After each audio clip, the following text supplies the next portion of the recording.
یعنی ایک تو یہ تھا کہ ہم اللہ سے معافی مانگتے، اس کی مرضی ہوتی قبول کرتا یا نہ کرتا. اب تو اس نے دروازہ کھول دیا ہے، بھئی تم نہیں چاہتے تو بھی اللہ فرماتا ہے میں چاہتا ہوں کہ میں تمہاری مغفرت کروں. اور مغفرت حاصل کرنے کے جو طریقے مروجہ ہیں ان میں سب سے بہترین طریقہ یہی ہے کہ جس جگہ کو اللہ اپنا گھر قرار دے دے، جن کو سمجھ آئے وہ ضرور بولیں. ویسے تو ہر چیز اسی کی ہے نا،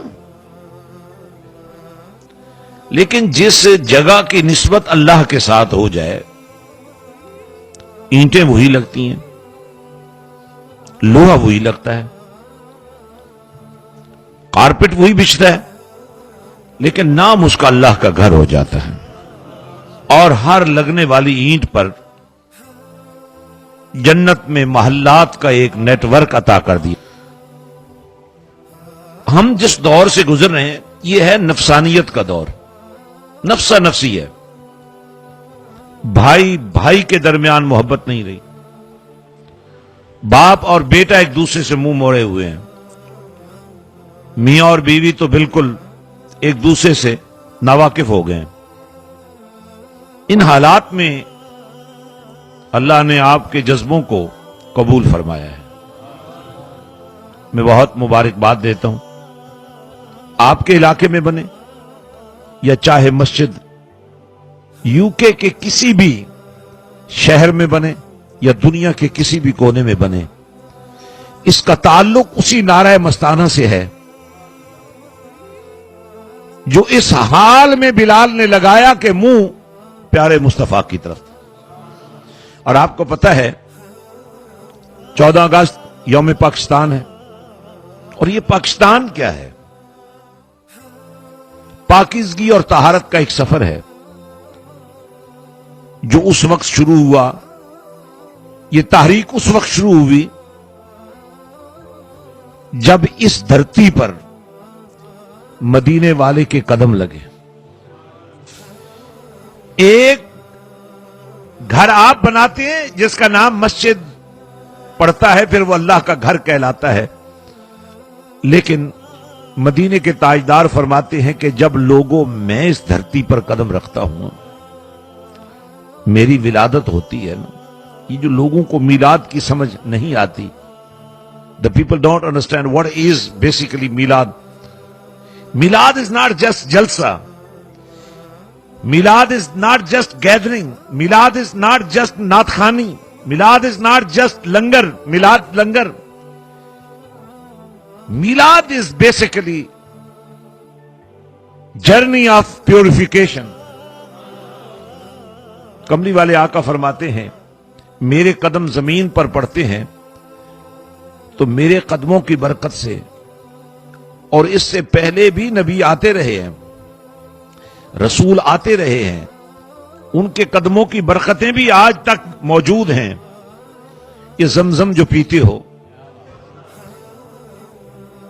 بڑا احترام بھی کرتے ہو، اس کا اکرام کرتے ہو، کھڑے ہو جاتے ہو، منہ بھی کعبے کی طرف کر لیتے ہو. کبھی زمزم سے بھی پوچھا ہے تیرا نام زمزم کیوں ہے، تیری شان زمزم کیوں ہے؟ تو یہ بتائے گا کہ میں نے ایک نبی کا اکرام کیا تھا. نبی نے دیکھا نا، اسماعیل نبی نے دیکھا کہ میری ماں صفا و مروہ کے 7 چکر پورے کر چکی ہے، پانی پھر بھی نہیں ملا. اور یہ بھی اللہ کی شان دیکھو کہ صفا اور مروہ کو یہ عزت ملنی تھی کہ وہ اللہ کی نشانیاں بننی تھیں. نبی کے قدم نہیں، نبی کی ماں کے قدموں کی برکت سے. تو ماں کو آتا دیکھا نا تو نبی نے خیال کیا کہ جب اللہ نے مجھے اختیار دیا ہوا ہے، نبوت یہ تیرا اور میرا وجود کا نام نہیں، نبوت ایک شان ہے. تو جب نبی نے دیکھا نا کہ ماں پانی لیے بغیر آ رہی ہے تو خیال آیا کہ اللہ نے تو مجھے اختیار دیا ہے، نہ بولوں تو بھی اختیار ہے، ہاتھ نہ ہلاؤں تو بھی اختیار ہے، اب کیا کیا؟ اپنے پاؤں کی ایڑی کو بس ذرا سا زمین کے ساتھ مس کیا، رگڑا. زمین کو سمجھ آ گئی کہ نبی چاہتا کیا ہے. زمین کو سمجھ آئی، آپ کو بھی آنی چاہیے نا. اللہ کا نام لینا چاہیے نا بھائی. اللہ کا نام لینے کے لیے تو بیٹھے ہیں بھائی. نبی نے زمین پر اپنا پاؤں رگڑا، زمین نے اپنا سینہ چیرا، پانی باہر آ گیا. اب پانی کے جوش و خروش کا عالم یہ تھا کہ بہنا شروع ہو گیا. اتنی دیر میں سیدہ ہاجرہ بھی تشریف لے آئیں. پانی دیکھا تو یہ بھی خیال نہیں کیا کہ پانی تو اللہ کے حکم پر چلتا ہے. میں کون ہوں کہنے والی زمزم، لیکن نبی کی ماں تھی، جانتی تھی پانی میری بات کبھی نہیں موڑے گا. آپ نے آتے ہی اس پانی کو فرمایا زم زم، جسٹ اسٹاپ اٹ،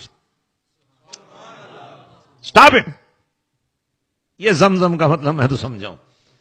اور پانی وہیں رک گیا. مولا میں نے تو تیرے نبی کا حکم مانا تھا، اب نبی کی ماں نے مجھے حکم دیا پھر مان لیا، کیا میری یہی وقت ہے کہ میں ٹھہرا رہوں گا؟ فرمایا نہیں، تمہیں اب چلنے کی ضرورت نہیں رہے گی، اب ہم تمہیں چلائیں گے.